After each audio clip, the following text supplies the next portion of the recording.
Hello children, today I'll explain you chapter 5th from Flamingo English textbook and the name of the chapter is Indigo, written by Louis Fisher. Louis Fisher was born in Philadelphia. He was a Jewish American journalist. He started his career as a school teacher, but later he became a journalist and also a famous international reporter.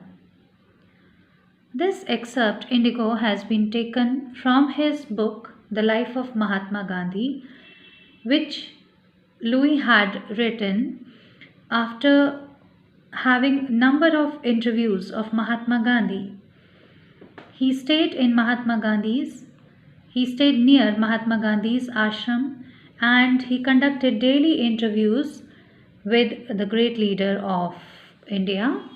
And based on those interviews only, this book, The Life of Mahatma Gandhi, was written by him, and Indigo is just an excerpt taken from that book. Now, this excerpt, Indigo, is based on Louis' interview with Gandhiji in 1942 at his ashram in Sevagram. In this interview, Gandhiji said that it was after this incident, which he narrated in the interview, when he decided to urge the departure of the British from India. This incident occurred in 1970. It was then when Gandhiji had gone to attend the annual convention of the Indian National Congress Party in Lucknow in December 1916. And here he talks about a poor peasant whose name was Rajkumar Shukla. Now here a word comes, poor and emaciated. Now this word means that he was so thin looking as if he was very sick or he was poor enough to get good nutritional food, because of which his body looked very weak and thin. Rajkumar Shukla was an illiterate, a very poor sharecropper. Now a term comes, sharecropper. Now who are sharecroppers? Sharecroppers were those poor farmers in those days who worked on the lands of those rich landowners, because these sharecroppers were so poor that they did not have their own lands. They worked on the lands of those people who were very rich and they owned those lands. And in return, these poor sharecroppers or poor farmers had to pay a part of their crop to the landowners as rent. That's why they were called sharecroppers, because they shared their crop with the landowners. So they were so poor and their condition was very poor in Bihar, a place called Champaran. Now Rajkumar Shukla was one of the sharecroppers of Champaran. He wanted that Gandhiji should visit his district and he should look into the matter, he should look into the poor condition of the peasants there. And that is why Rajkumar Shukla came to the Congress session to Gandhiji to complain about the injustice of the system, of the poor system of the landlords in Bihar, in Champaran. Now here a term has been used for Rajkumar Shukla. It is said that he was illiterate but resolute. Resolute means strongly determined. Though he was an illiterate farmer, but still he understood that whatever is happening with the sharecroppers in Champaran was quite unfair, and that is why he was determined to let Gandhiji know about this poor condition of the farmers in Champaran. And that's why he went over there to complain about all these, what was happening in Champaran. Now in those days, Gandhiji was very busy. He had number of commitments, but Rajkumar Shukla accompanied him everywhere wherever Gandhiji went. He accompanied him to Kanpur, where Gandhiji had an appointment, and then he returned to Ahmedabad also with Gandhiji, and for weeks he never left Gandhiji alone. He was all the time with him because he was committed to bring Gandhiji to Champaran. And now he begged that Gandhiji please fix a date to come to Champaran. Gandhiji was very much impressed by his tenacity. Now, what is tenacity means? Tenacity means strong determination. Gandhiji was very much impressed and he agreed to accompany him to Champaran. Now, Gandhiji told Rajkumar Shukla to come to Calcutta and take him from there. So, what happened that when Gandhiji went to Calcutta after some months, he found that Shukla was already present there. Then Rajkumar Shukla and Gandhiji took a train to Patna in Bihar, where Shukla took Gandhiji to the house of a lawyer whose name was Rajendra Prasad, who was none other than the later President of Congress Party of India. On that particular day, Rajendra Prasad was out of the town, but his servants knew that Shukla was a poor peasant who usually came to Rajendra Prasad asking for help for the poor indigo sharecroppers. So that day when he came with Gandhiji, they thought that Gandhiji was also a poor peasant who that day had come with Rajkumar Shukla. So they did not give any attention to both of them, and also they did not allow them to drink water from the well because they thought that Gandhiji was an untouchable. Before going to Champaran, Gandhiji decided to go to Muzaffarpur because he wanted to collect more information about the conditions in Champaran. He wanted to know better about what was happening because he did not know about the real condition of the poor sharecroppers. So there he sent a telegram to Professor J.B. Kriplani, and who came to receive Gandhiji along with number of students. So then Gandhiji stayed in Muzaffarpur for 2 days at the home of Professor Malkani, who was a government school teacher. When Gandhiji stayed in Muzaffarpur for 2 days, the news of his arrival spread throughout Muzaffarpur and all the other small areas connected to Muzaffarpur. So all the poor farmers, all the poor sharecroppers, they came running to Muzaffarpur to meet Gandhiji because they considered him to be their champion. When they came over there, Gandhiji called the lawyers of Muzaffarpur because he wanted to know the real condition of the poor sharecroppers. So all those lawyers came to him and they told him the real condition because they were frequently representing the peasant groups in court. And they also told Gandhiji about the size of the fee they used to collect from poor sharecroppers. Upon this, Gandhiji scolded the lawyers. He told them that the poor sharecroppers were already so crushed and fear-stricken that going to the law courts was absolutely useless for them.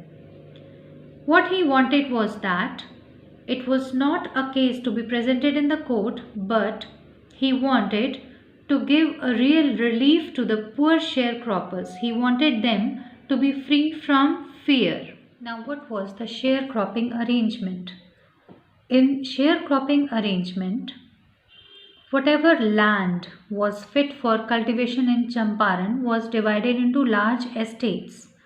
Now these estates were owned by Englishmen, and these English landlords, they forced the Indian sharecroppers to plant 15% of their share of the land with indigo plantation, and the poor sharecroppers had to give the entire indigo harvest as rent to these rich English landowners. Now this was the sharecropping arrangement. In this arrangement, what happened after some time that the rich English landowners came to know that Germany had developed synthetic indigo, and now they told the poor sharecroppers that they have freed them from planting indigo plantation, and in return the sharecroppers had to give compensation to the English landowners because they are freeing them from planting the 15% of the arrangement. The poor sharecroppers were very happy because planting indigo was really very irksome for them. Now, this term irksome means very irritating, very difficult. It was really very troublesome for the poor farmers to plant indigo because indigo was such a plantation which used to destroy the whole soil. And because of this, they were not getting the rest of the soil properly for planting other crops. So now, because they came to know that the landowners have freed them from planting indigo, they were very happy and they were ready to give the huge compensation in return. Many of them had signed for the compensation and had paid the money. But later on, when they came to know the reality of the synthetic indigo, they were very unhappy because they felt cheated and now they wanted their money back. This was the time when Gandhiji arrived in Champaran and he started collecting the facts. For collecting the facts, he visited the secretary of the British Landlords Association, who denied to give any information to an outsider when Gandhiji told him that he was not an outsider. Then Gandhiji went to meet the British official commissioner in Tirhut. The commissioner bullied Gandhiji and told him to leave Tirhut at once. In return, Gandhiji did not leave Tirhut, but he went to Motihari, the capital of Champaran. Along with him, several lawyers also went to Motihari. When they arrived at the railway station, huge crowd came to greet Gandhiji. Now Gandhiji made a house as a headquarter and he started his investigations about the matter. At that time, Gandhiji came to know that a poor peasant was maltreated in a nearby village. When Gandhiji decided to go there and find for himself what the real matter was, the police superintendent sent a messenger and told him to return back to the town. Gandhiji was served a notice to return from Champaran immediately. Although Gandhiji signed the receipt of the notice, but along with that, he had written a note that he would disobey the order. On doing this, Gandhiji was offered a summon that he had to appear in the court the next day. The whole night, Gandhiji could not sleep. He telegraphed Rajendra Prasad to come to him from Bihar and to bring a number of influential friends along with him. And he also wired a full report to the Viceroy. The next morning, several thousand peasants reached Motihari and they started demonstrating around the courthouse. They did not know anything about Gandhiji's record in South Africa. They only knew that there is a man who is called Mahatma, who had come there to help them in trouble, and he is dealing the authorities to help them. Gandhiji felt that at this moment, Gandhiji realized and felt that this was the beginning of the liberation of the poor sharecroppers from the fear of the British. Now, this crowd of the peasants was demonstrating so badly that the officials felt powerless and they were helpless. But Gandhiji helped them in regulating the crowd and he gave them the proof that the British tyranny will no longer be borne. Seeing all this, the trial was postponed But Gandhiji protested against the delay. He confessed that he broke the law not because he wanted to break the law, but because his conscience did not allow him to leave Champaran. The magistrate announced a 2-hour recess and asked Gandhiji to get a bail prepared for himself, but Gandhiji refused to do this. Upon this, the judge released Gandhiji without a bail. And after that, for several days, the judgment was not delivered by the court. And because of this, Gandhiji remained at liberty. Now, Rajendra Prasad, along with several other prominent lawyers such as Brij Kishore Babu, Maulana Mazharul Haq, arrived from Bihar to confer with Gandhiji. Now, Gandhiji questioned them that what would they do if Gandhiji was sent to jail?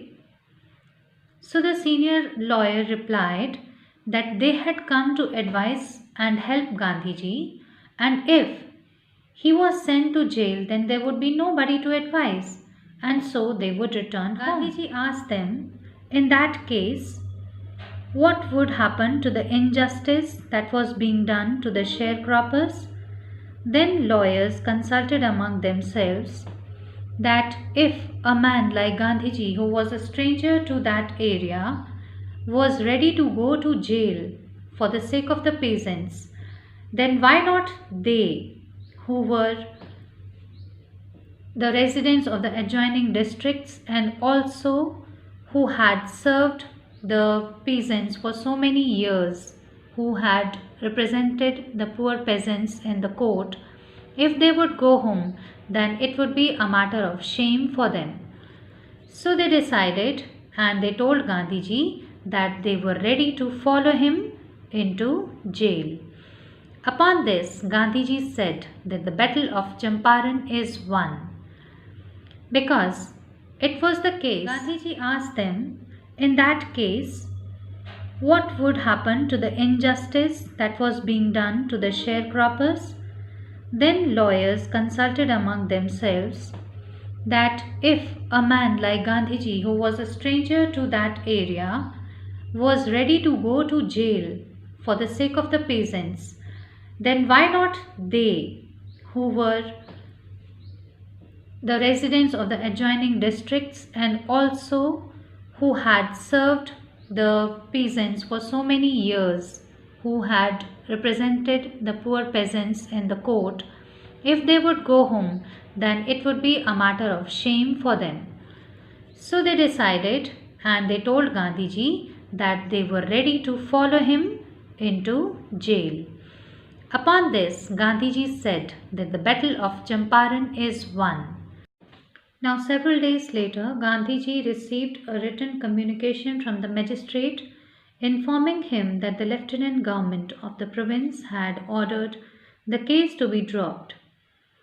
Now, this thing was the victory of the civil disobedience, first time in modern India.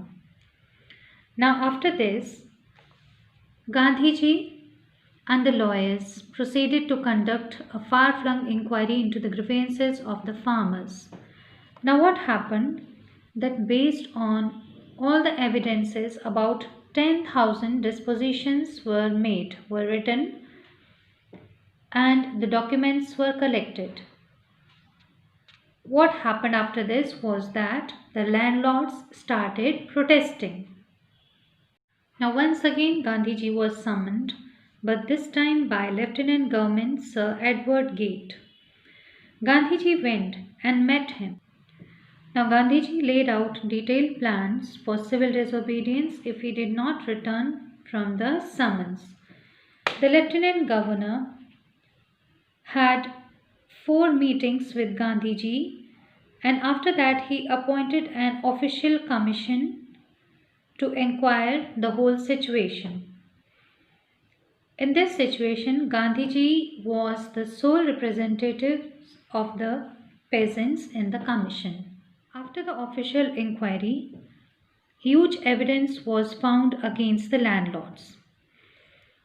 Now they asked Gandhiji that how much they should repay to the poor farmers. The landlords thought that Gandhiji would demand full repayment of the money which they had illegally extorted from the sharecroppers. But they were surprised when Gandhiji asked only for 50%. Upon this, the landlords offered to refund 25%, and most surprisingly, Gandhiji agreed to accept even 25% of the refund. Upon this, Gandhiji explained that the amount of the refund was not important. What was important was that the landlords agreed to surrender a little part of the money, although it was 25%, but they agreed to refund it, and along with the money, they repaid their prestige also, which was most important for Gandhiji. From this incident, the poor peasants had also seen that they too had some rights and they too had some persons to defend them and their rights.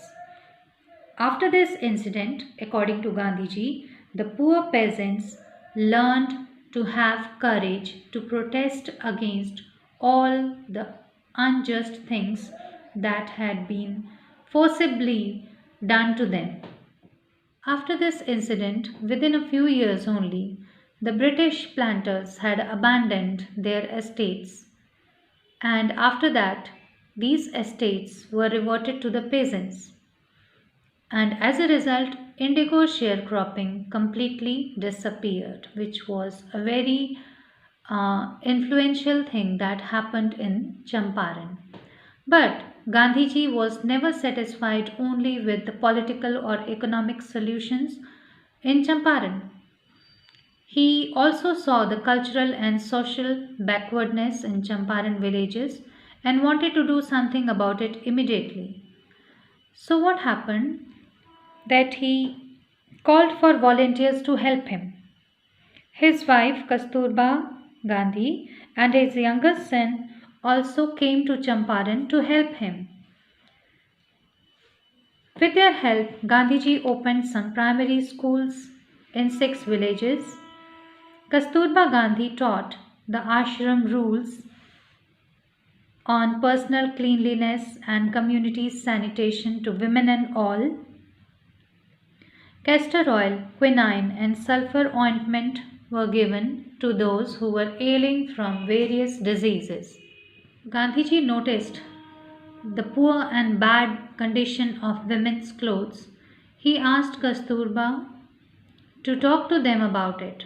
One woman took Kasturba into her hut and said, "Look, there is no box or cupboard to keep clothes. The sari I am wearing is the only one I have." Along with his stay in Champaran, Gandhiji kept a long distance watch on the ashram. He sent regular instructions by post and asked for financial accounts too. Now, here we see that the Champaran episode was a turning point in Gandhiji's life. Gandhiji explained that what he did was just an ordinary thing. He declared that the British could not order him about in his own country. And about this thing, he was very particular that it was his country and no one, no outsider, can order him to do anything in his country. Now, Champaran was an attempt to free the poor peasants from exploitation. Now, this was the typical pattern, we should say, of Gandhiji, because whatever he did was not only related to politics but was also to practical day-to-day problems of common men. In whatever Gandhiji did, especially in Champaran, it was to make a new free Indian man, such a free Indian who would stand on his own feet, and in this way he wanted to make India free.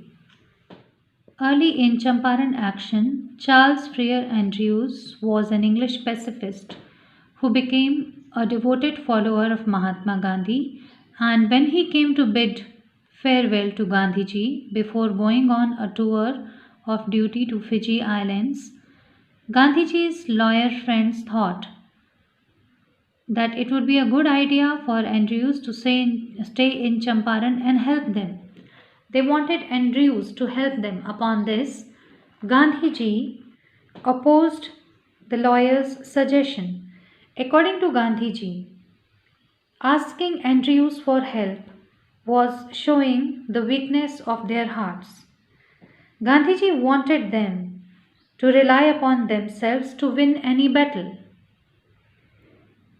According to Gandhiji, asking anyone for help is to show one's weakness of his heart. In this, one among those lawyers was Rajendra Prasad, who also realized that whatever Gandhiji was saying was correct. And he realized and admitted that he had learned a lesson in self-reliance from Gandhiji. Self-reliance, Indian independence, and help to the sharecroppers were all bound together with the help of Gandhiji. Through this excerpt, we can easily understand that the Champaran episode motivated the launching of the movement of India's freedom on a large scale and ultimately led Indians in the freedom struggle and gave India its freedom.